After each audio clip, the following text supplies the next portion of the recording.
ole tulanga vavaya tule mata upulea e folinga mai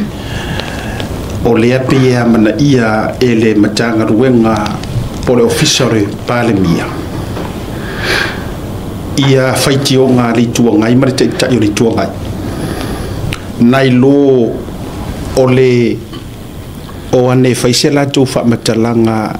ile tau fa leanga ale observe lo faia ile singa ngase ale palemia so I se va lo fa no nga that's how I see this ya ele fa pe ame uton waila u mai tau to fo tangata maniona langona a le va ya tu ile fia file nei mare uli nei ai o fa nga solo pese feilo inga pe fa maunia ale sui palemia male matanga ruenga le vai fafo official palemia mal feilo tusiel palemia e winga ise fasea e tulanga o feilo inga po ni fonotanga o lo fatauteia e lana fionga le palemia manisi o suyo malo mai fafo a o no pia iai pe fa au pe ni usila lana singa ngase o le la walu wana to vai tunga 2 days ago o le na fa ai tu le epan mita upule a le la pe o le action element ele official palemia ai ese mai le tele o le no o le tau fa le anga manisi o vaenga a le tau te fatali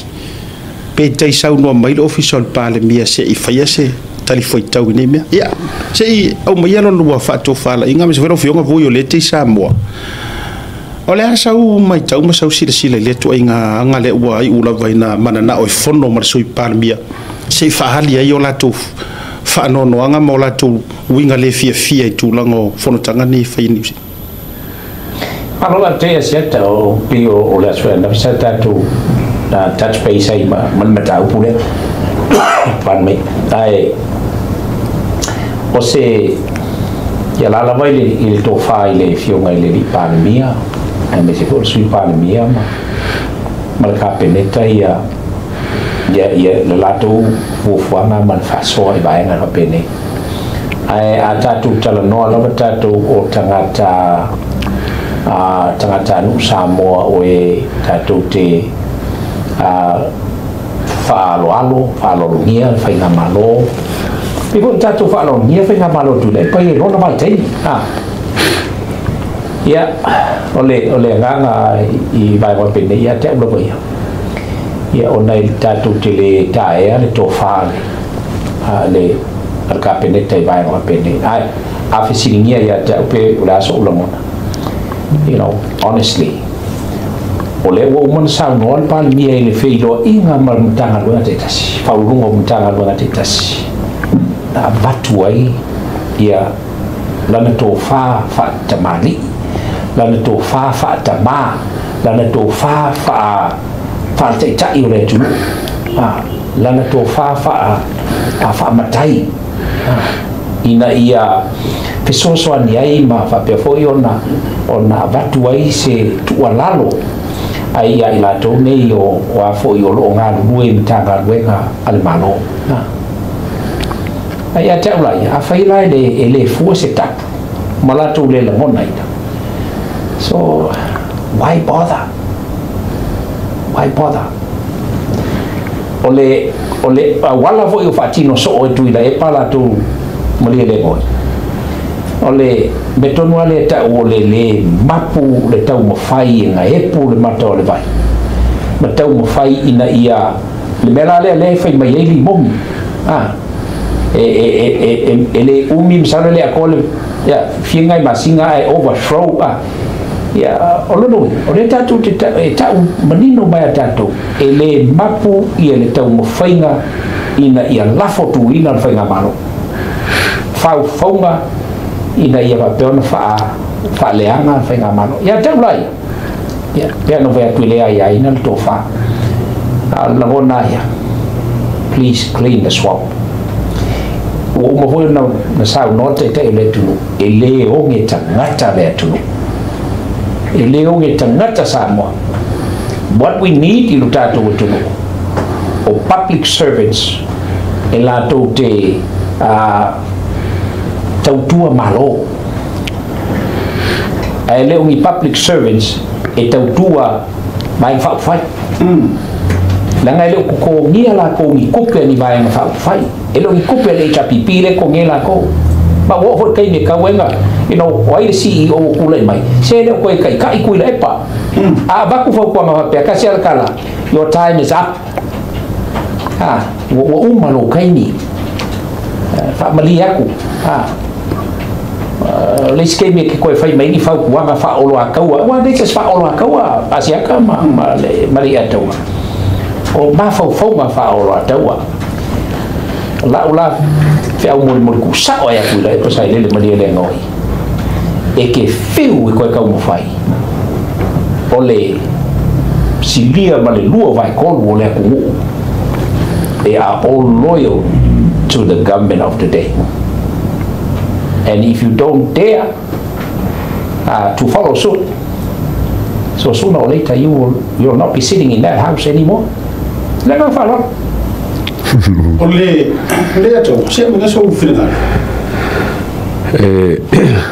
Maria wale sa ka wa asiaka por el waso ka waisa failo e kule polonga le firm ka pulova le ku se le ya mele nga mele observa aya firm ka nga lenga le al parmia male foreign affairs le maf e ka ulaya ole maria le wa rum ka pu ye afia rum ka pu mo la nga okay lo wa masangi kele ya ba nga ya mkanga lo nga ngai ifenga fa ba wa masangi ai the norm mange kere mele wo fai ele fast o le breakaway mai le norm le fai si fenga fa vai i meu kalonga wa le ka kalonga foi menge o kalonga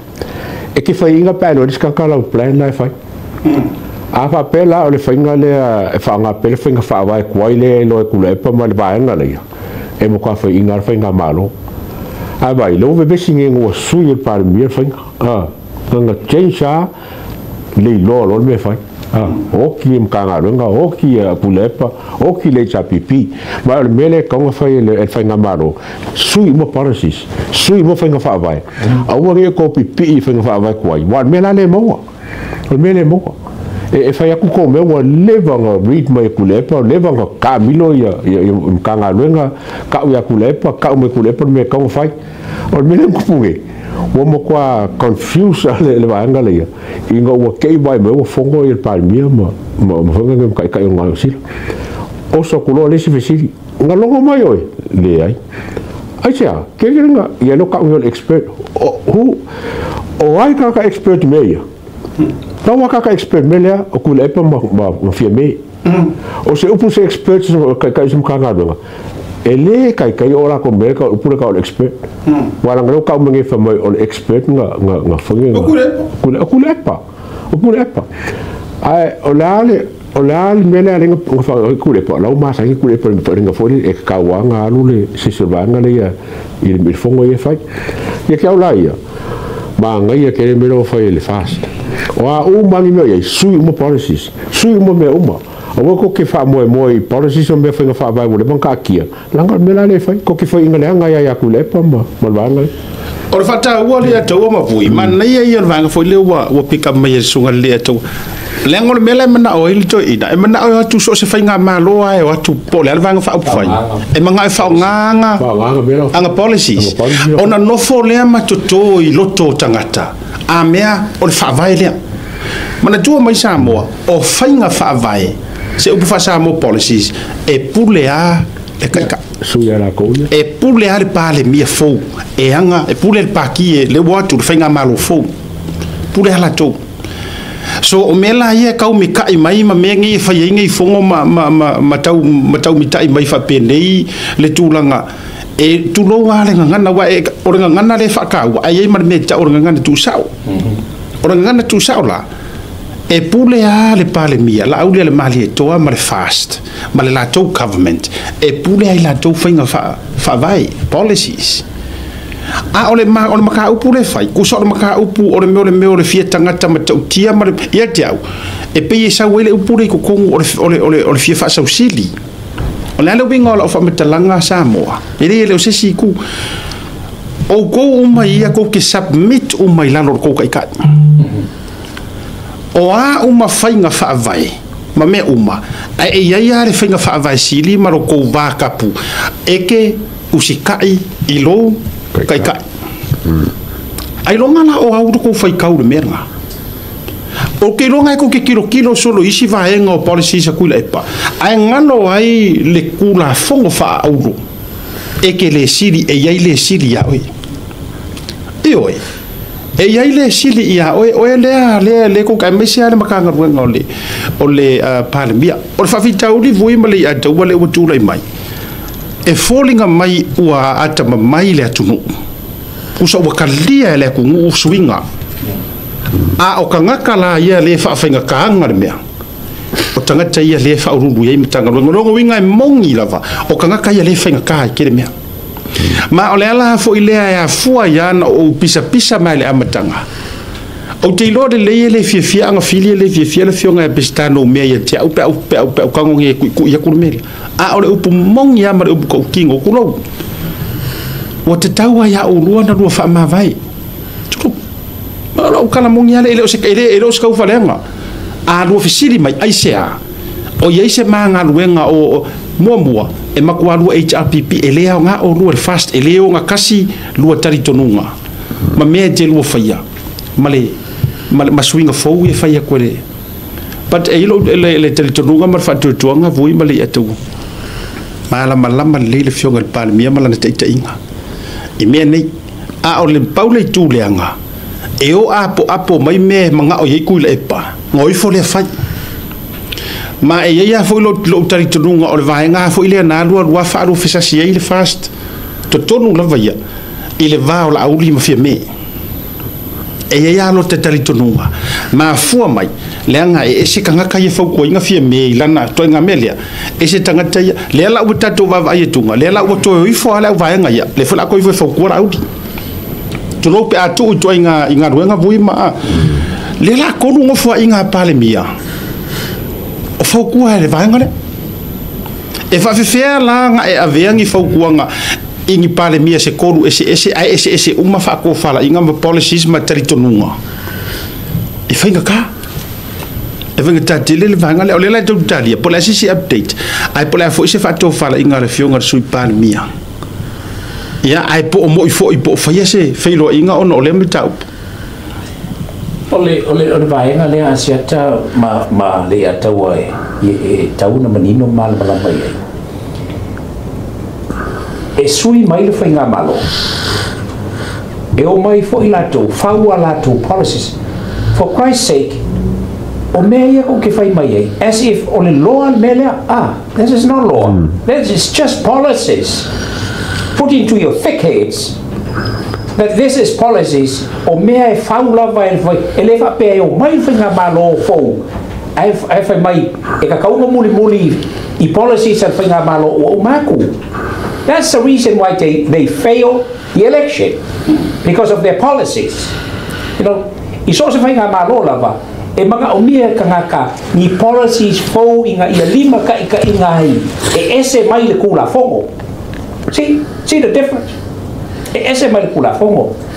Ele mafayonga fa kula fongo inga as an act le melo le policy fa ia fainga malo e pule al fainga malo. For Christ's sake, kokeleino. You are now putting yourselves, or your public servants here, you are putting yourselves in danger. Ongo lea, o ko fa longo ile kangaka sese. Ko fa longo kangaka sese. O aula le kai mi act ai loko kai fo. Ongo ko walo le ko mu foi mai. O kukuli o ko. And what do you think? How can a manager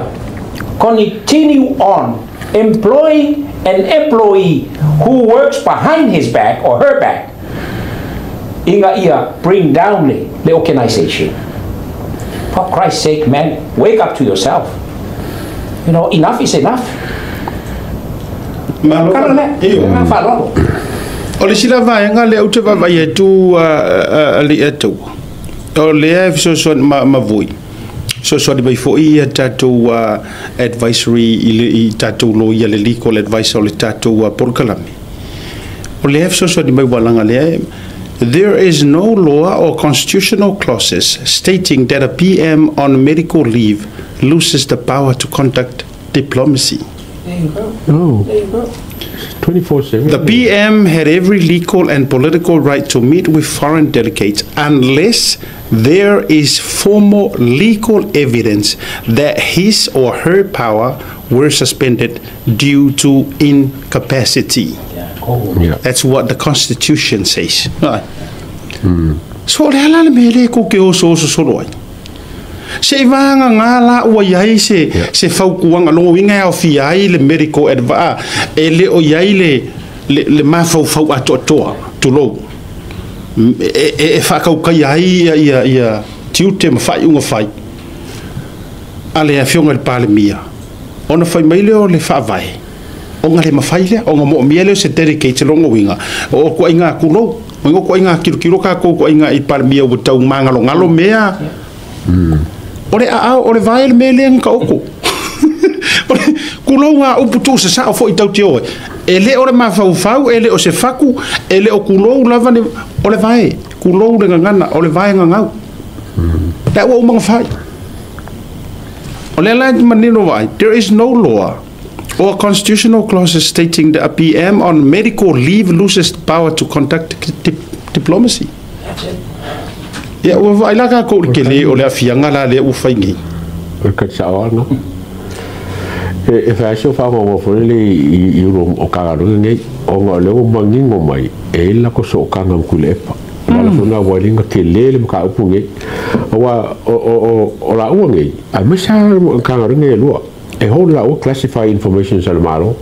o me confidential malo e lo ko lo le fa fela nga liki ko le wa ka sa ka ka le ko lo le ya kulepa ya mo di lo ko lo mo lo ko ba wo mo pe ka lo pe ka lo fa fi le mo ka up a me le wo officially lo le ai le lo ma u ya ba ko lo le la ka ko ke ku la le wo ke le ya le ka ko lo ngor ka up ka lo le fa ba ngor ko lo le la fo nga wa nga be ko le e su pari mia fa ka la ngo por a ko wa me ko ya ka ka ko no se ben ko ai ke lo nga o ka u yo le a me sale le foi lo kusele al palmia le CEO le ka ga al palmia ma le am fat fo information city o fa pele mo ka u le ka o nga liki mai ole ASIATA ma le ata e sa no le ata ai kongi mai sisi lo ma fo le ka ole dama honestly this is exactly what we are discussing now ole ka ko kalmo ile kalma dama ka ko foi o como se le fiel ka fa le fai kule I'm not afraid of saying this ka fa le ku le pa o ngo foi ma fai le kala ole a fo iole ya ne na o ma fai le ile fa makalanga e fa pe mai ai o le fai nga malo o kula I mai le fast o le fai nga malo ka le pe fa vai o inga ko ke lo ai the man is out of his mind le nga le o ye ka le pe la ko fa vai ai wa iska aku lola ya o ko wi o kanga o le fa mo ele ku u lo ku nga wenga wa le venga I luma o le ku so le you are now exercising that movie Dumb and Dumber. Man, ole man de tele o fle ngalo va tu fo ilena va tu fo lunga le constitution le fa ta wa toa o meta ti fo e fo linga mai le a toa mvui o le to e fo tangata nei fa tau le fa vai ma vai nga uma le nga ele fa ngi policies me ia e o e fa le fa vai ma ku la fongo o ku fa vai o sa mo pe a vai o le la to o langa ia ma tau ma fai e fesilingia malo si anga a ku se si ku o fesilingia e anga fili mangomea ma pese ka malo si anga ma ya ka kawar parmia for the first time in the history ke lo kanu ku ko kasi sa mo o ma tu wa fesilingia yer ko o le melia including kule ave le tu fat man to la o ya la okay o ya le mastermind le ku uma me uma nei ai na o mai ai leo tangata nei o la ua tangata fai ngā ruenga malo e lengi komesinga ai visisila ele o whapeo i ingo la whaalangi ngā whaakomesinga fo ilele ngi pawa kuku kasi ele o le Attorney General e whaukua inga whaare kula fongo le pāle mia a le la o mai e au mai policies wau te loa mo me o policies me ia a o le lai tapele kalango mai le whaavai i mea tonu lava ma malo si anga lau tele o le kofinga o le pāle mia me tulang e whapea a fio mai kulo la au le mali e topo le pāle mia isi nga senga le koe pāle mia lea o yengi me whapea ngā ukupu o le operations a ia government of everyday operations la ye sui pāle mia ai le mafai nga kako wharupea koe rupe a le wau mange iare fongo nga ye se singa wharupea koe rupe o le pāle mia ele iai ma se sikulo nga aru sa o al whaalanginga sui pāle mia ai sea legally and constitutionally la ye pāle mia wakako wa ila kako iai le onga le mele ua eli ele au vaanga ia fauringa mai o le poko masangi le o masangi kakangi o whaangar poko masangi man mea o faiso o kausanga kere i wafu foke kai me kule pa fia o kere nga Filipo se furu lima kausanga pea papena foi i ngome pesca o kere nga kausanga o faili poko masangi le nga e mola vole akau ese mea 50 kilo 50 kilo o circulafo wa se sia kulanga o papel circulafo o meu fai ele palmia le si va engor fon tanga ale sa fai ba atato o ai su ile madole ni e ui ele o se fon tanga fa va malo wa ole asia singa ma ia va vasa manga ia le po rai va ngale ku so le singa ma ia sko ingo va vasa ai atu wi fo la se situ asira sila tangata ia na fe ol fe lo ai ma vasa mana ia o foi la ile sui mai isala iru ole ia ile tama ita ile ngator kone sula a ole foi ile sui ole mfet le sui ole mfet singi ole mfet le i wala officiale le si o ia no me to sila il fai se ile tu mal tu manu pito tu o tama ita iswa fa ya dofi a jing or singi ole mfet le tonu ni usile a wa ya la kenge lea kong sula we vai ole ministry of trade commissioner le fo ia le tofa pia ole ala ka ato uma pe afa pe ola dolang lono winga ele kainga nge ia le ato mavui o tango le fionga le pale mia au vatu lona mota foi lele o fa io fa pu mo ai tu lo le ia le tu lango le la tu fele au si man le yai sui le mfet le yai umai le tu langa le ma but ole la walunga ole ile pale mia ole pule sili ole pulenga executive lele o fongo e lo no winga o lava la to fono le mal mele o fatula mai o folinga va ia lo talitonunga voi mali atawa o folinga va ia ma fa ilo e le to e nga o luanga le tulo ma do wa ia mana to ma to fa so mana tua mai foi o to finga nei lento to fia me wa aka ko wolo e suir makoringiu o ko finga ia lene to fia fa sori tu la fono ono o tala no mai o fa vai a caretaker government ele ai so la ko maro si anga la to te fa ia appointment fa penei ngale o mai ai kausi mea ko so le au kausi mea ina ia ta ia tu se fa nga malo i se aso tele e maua sa o ingi kai in other words it's illegal appointments lena you know so after illegal therefore it's unconstitutional. If it's unconstitutional, therefore can illegally say enough, there's your pattern, you're gone, finito. Ta upulele mfayona tato tupanga no ina ta o tele lo tato walanga afai o le langa mai lava ele tu lea na langa mai tu le pa malana observer lela o tari se pa le fa no lungo le mfet po le vai fafo il official pale mia ma le fa lo tu sel pale mia lela o mai fa ye mar fa sea anga e sui pale mia ona ole le a wai wa fa sea sa anga fa mai onga o kako wai inga fo ie policies e ka kaunga ma a wai e avaku se ma fa kuanga Pita utangia o tau misi le travel po le altu lango ia ia. Awala ngau le ko ke so e po fe ele ai se solitu la fono e pule le pale mia o yo le pale mia o le ia ingeire ko ngesula fe lo ai le officer ko ngesula fe lo ai male suyo le M30 nei o le lato sui la vale na ai se me lau ke mo mia ma fisiringia vili mai torfi se na ku mingu ke o amen karangoinga matu le ano fale o le tala noanga sendi ai lato uma ale la vale ASIATA o le mele ta o le a i tui wa i kuia o ai le fa i le la tu saninga o la ku kai la ku pule ai e mana wa avisi ku ngila se o mai nga la va e nga o ku la fongo ma fa va e le ku ke mo ale ma la ku ngi asia kan va e ma pero va wa ga inga mo ma fi ke le ko fa val bale ko ke ma nga o e avaku meu policies e fa au nga fa ku la fongo man you must be out of your mind and you are so stupid, you know. Kau foka ikai au, mangu mau lah bangwa. Dia fo ia fai bebo o afo yo o e kare o loku.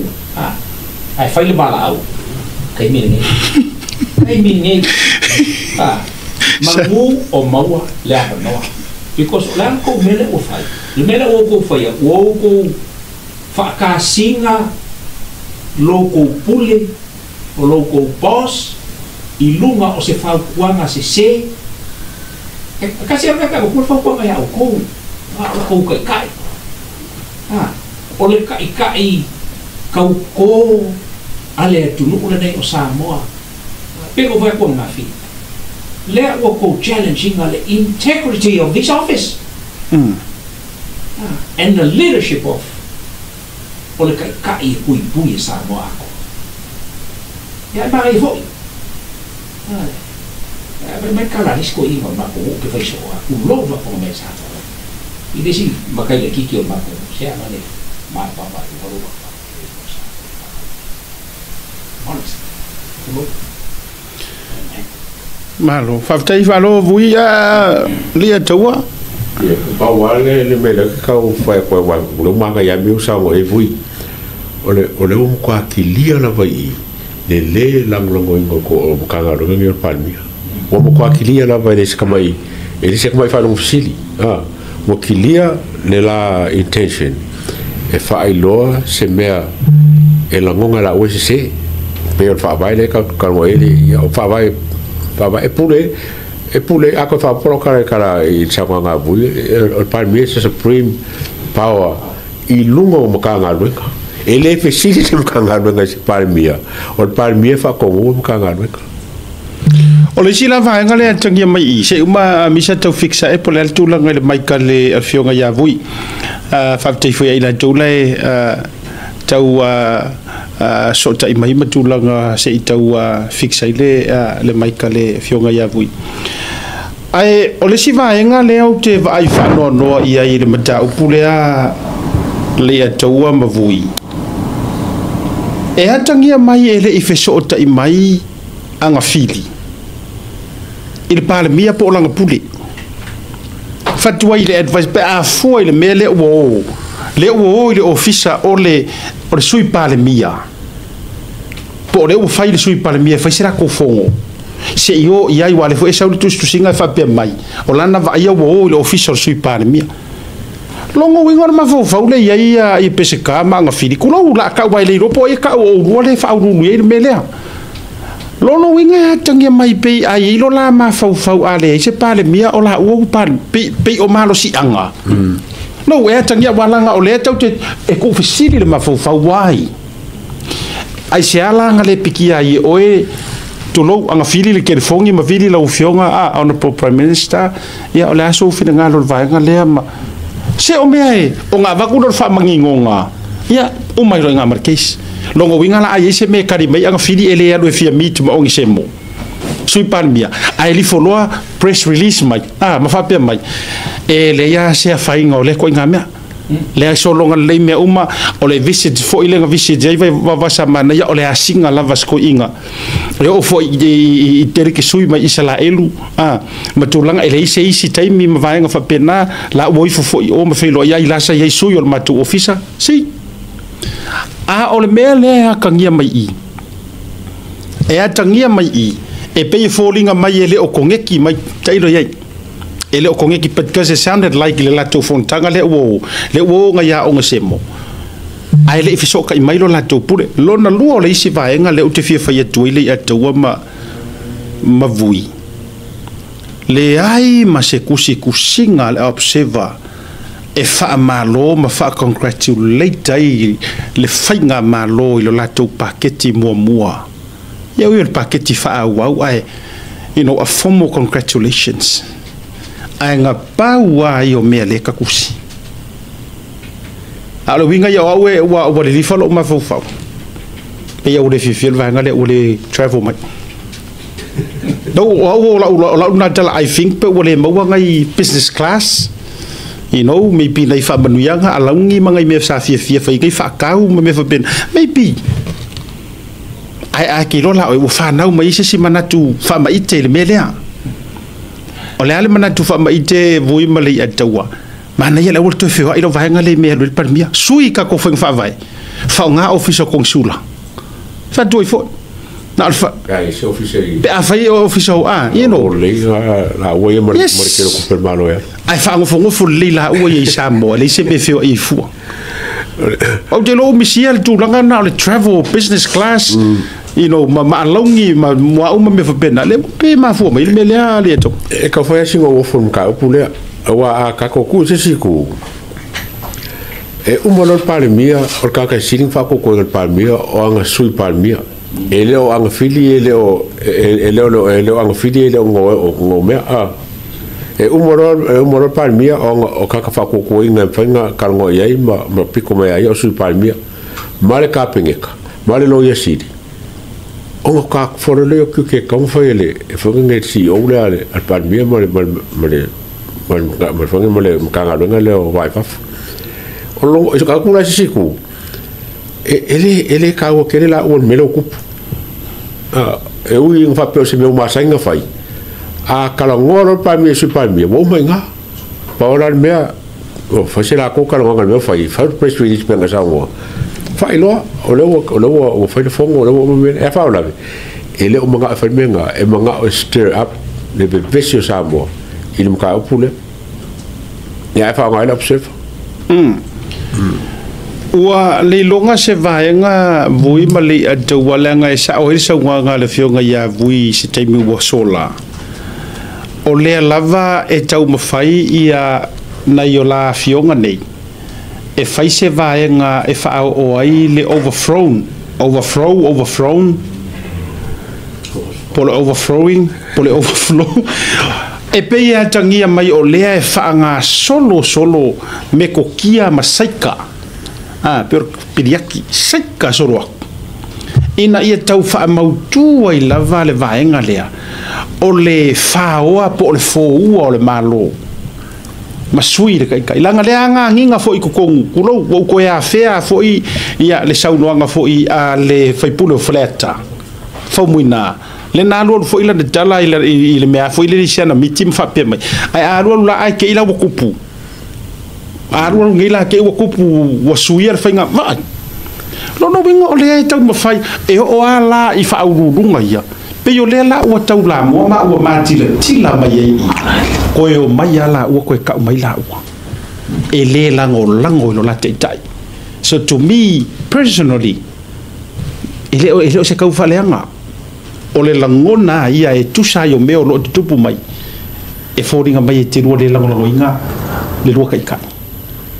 ai o le a kongula po le a e mele ke ro sanga go fu mie fa e toi fo ASIATA ba ale fa fo mai o tato tunu me se fo ile sunga le ata wa se ai o tau no le upu no fa e tua ma tua wa avatu le alofa o misi ma me wa soli e tonga kapisi si la foi e fa fo mai o tato tunu i nei tu ai ngata fai ngā luenga e mumusu i le tangata e whaatamali i lana tō whae moli ala tō.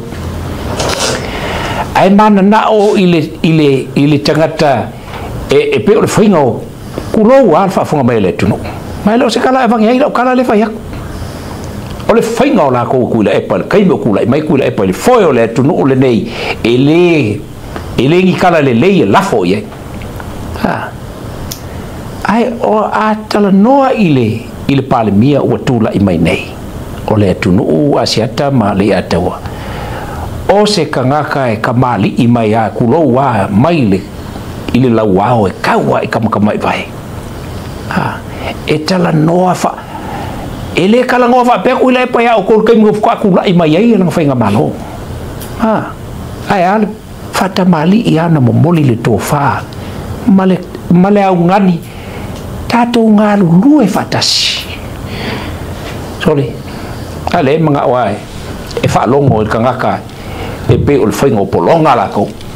kai mo ku la i mai. Well, continue doing it. Because sooner or later, the patience of the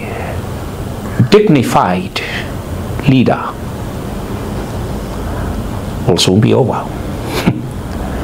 Because piano vai tu asiata ma mongi lele upu fai kira foi poi ko inga fai le upu wa vakule lofa o misi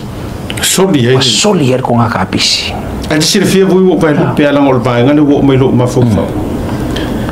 I think ke lau te fia ya tuila epa i le ngana tuila epa ai sa pina tele ai mea na maua ai mama au te loa lau tele fia tulo generally lau tele fia e malu ma faalo alo le ngana la audi ai le fa sawangi fa ala ai think or ma fuanga na e fuaina ese la to a meni ko nga ka vale o ke la va mo o ke ngia fa lu mainga o ke ngia mai as long as uma ya me ngale o sai fun kala fa ke ela la ki mai ka ai lo no ne nga approve manga me e sa o le sa no ASIATA fe me lo le tala ya fa sa e al va ya o pa maku fa be nga fo ngo fa sa e vai o kamai pa. And this is exactly what you were telling us. Le ko ke ka ua mai ama ko ngei o a fo o kaka ngu o le tunu o se pe a fo nga sa ngo so ngisi o sa ka ko ye umai o sa ka ko fa kasi le ka ko ku uma fa longo i kai nga ku lai mai o ai ala kai ku lai mai e ka ko ke o lango a malo a o ko so mai ngai ko ul mele o le apa ko la fai inga ko so mai ko ia be ngo fa ku ro kala o ka o kai matu ya le mea em ko ma ku ya ya tu la na le tawa ka ko ki lo ka o ka mo ngi ya le fongol pan bengi mo ko ma ka ya li cha pipin tu le o le si le distraction le create ko o le koso a ko ka ngol ka pure a pe ser ka mo ya nga i me fa ba bale yang kupu mo ko ngol fongol pan me so iso ka mi mele la nga lu la o fongol ngom ka ga do nga ling por kiki mo le por kiki wala lu fa nga por kiki le o fenga nga le e fa ko o me ba le ala por kiki le koso ka ko ka ngoi a wo ke ka ngoi si me ba le pule prendo neng o ke ni e fongol la mo me nga ka ki o me makanga ele me fai kula epa onga sao me fonga lai male mo su palmia le la wo ka ko be se uma ka ko manga ko ai fa o kien ka ga ngare ai ki e lo makanga o me ko mana ia so nga le ya tawa wala nga ata to ko neti la vo vai nga lo tato wa fa so e pau foi le o le mele o te loa ele tai ya popole le to ina ile tau ainga o lana au whainga ruenga tulo i lalo pasi langa au whainga ruenga kuai waka uian vanga leo lana old administrations e leo popole la ile taimile nei pe tau ai po oi lava ai a whaiai nei la le whai unga wa koe nga whai unga ngei iso o se whainga malo te mokalasi lava o ai se kai po se mingiskanga ke fia haya inga saka CEO ma maintain se CEO ele wha alongo e alua ia le wha siri au pule tulo a o le mela lai ko por ko inga nga fa oso ai a fa muka ku la kon kala ke kanga ka ngai o nga o le usika ka i o la ko pule mala tu tai tai ma mingiska ai sa ulole au mai le ko ai nga ka ma foi fa ma ko kuli kanga fa ka nga le ya ku le lunga ku linga longo ya le mawanga ko ro le nga ku ngai o fe ku le pa kwa la fia ku le lana ala u fa alia le tu la fono la u fa ali le malusi angole ole tu la fono ya peitai se dato tuli matanga wina pe o tala le ufi le tino sina po fe tu patu o ni mea ai se tonu fo se taimi o se aso to ta patu le ta se fingalo le fionga le pa le mia ia po le asa na fa to fala inga ile mata up ai afaya o me uma nei o se fa ilo mai le tua vui mali ataua e fa ilo ai tangata te tau ona filifili matangata ele te tau ona ia ile au va lea o le saidinga o le me tonu wa kasila le me o le tu ma ale la o le lekar konginga o le lekar konginga walanga atara no mai tu langa fo io vai fa fo fainga malo i fa fo mani tu langa o feutanga inga o ila o le makua fesilingi o le makagaruenga le o le vai fafo i information se mangi tu langa ma ale longo winga ile i o aku po angi ku langa i fainga malo e vatu mani wale vana mala malamba mai e tu le epa ma fa akupu ai pe lea o le feika ngai ma lo no winga o i le la fai ma pengisingi fa more o pomoni atu lo fa fonga le tuno o lo le na taufi ku so i a fai o langa ka ma lili o nga umo ku le pa ai koe pamu ku i pamana tu langa pe o i e pamu ko mai stui au ke o fofo le ko fai meli si melia au ke o fofo le wa au ke o fofo le la mit mai vai ku so le o i le la pamunga ku nga le kalali Rene me que soy soy. Porque pero no voy tu sao le lo sao no nga seta. O le sili la na lenga. O le lea afia o le afo i o le pampeng singi ka kale pamua le ai o mai fo. Wa afia i kanga kalanga. Le afia ka le ka lenga o ku mai le peng singi. Ai afia ka wa pa i on falling ka kale pamua i pa pam over the air pa mai me fa inga le ngai o la fa mtalanga ile mata upule nei asiata ma le atawa wa over le ai tui wa ai kuia ma wala ko fanga fo i ka i le ku la ko pule le ya le vai no tu va tu lunga fa mata la popo o le quote mai le vaenga le constitution ma ele ya se si ku la fongo lungo le fa vai va no tu na tu mo silfi le fa ma vai le fionga ya vui ma molia tu fa table fa ma lo la mo te lo tatu programme fa u le nei studio o le to malanga le so tao ya fa tai lo wa no te lo le tele ila to ma ai ngo lo na mai to te fe lo ai ya o lo fa vanga la lo tai mi ma lo wa no ya be so tatu proclame ya ma wi to te li wa to le ma u to fo ya Australia ona fa tale mo sa mo ste bi bulbuliani ya fa wi le to i pe o le ya me se fo le va sai fo longa ya no fo ya tu fa tua ya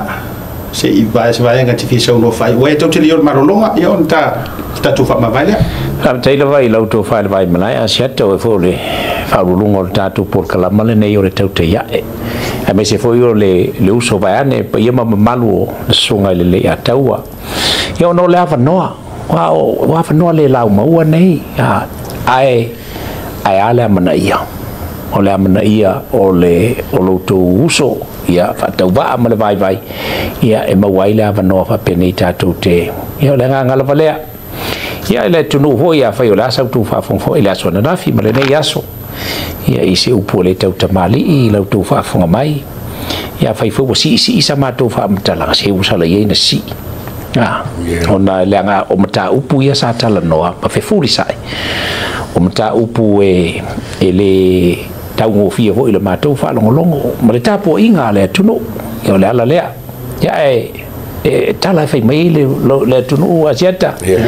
ia te tele a pesenga ia lava ia matua i le o ia whamangalo mai se vai vainga o le auna tātou toi whiloa i se taimi o momua haptai fo i o no le avanoa haptai a tau roso tu sai male avanoa matango fie ia alo fatu fo i lo tātou tunu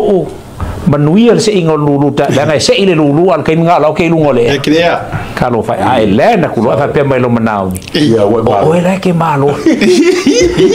God bless so